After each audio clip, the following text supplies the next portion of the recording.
না হরে কৃষ্ণ বলবেন, নাকি চিকেন প্যাটিস খাবেন, না মটন বিরিয়ানি খাবেন, সমস্তটা এরা রিমোট টিপে আমাদেরকে রোবট বানিয়ে রেখে দেবে। এদের আমাদের প্রতি কোনো ইমোশন নেই। তাই এরা প্রথমে আসতো যখন, এরা বলতো জয় শ্রীরাম।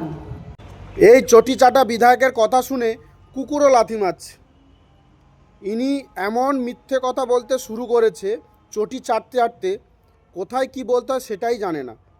আমাদের বিজেপি 21টা রাজ্যে ক্ষমতা আছে, কোথাও বলেনি যে চিকেন খাওয়া যাবে না, এটা বলা যাবে না, ওটা বলা যাবে না। আপনি মানুষকে বোকা ভাবেন? আপনাকে বাঁকুড়াতে হারিয়ে পাঠিয়েছিল, আপনি উপনির্বাচন করে জিতেছেন। কিভাবে জিতেছেন মানুষ বোঝে। আর 2026-এ আপনাকে হারাবে মানুষ। অপেক্ষা করুন। এসব উল্টোপাল্টা বলে লাভ নেই।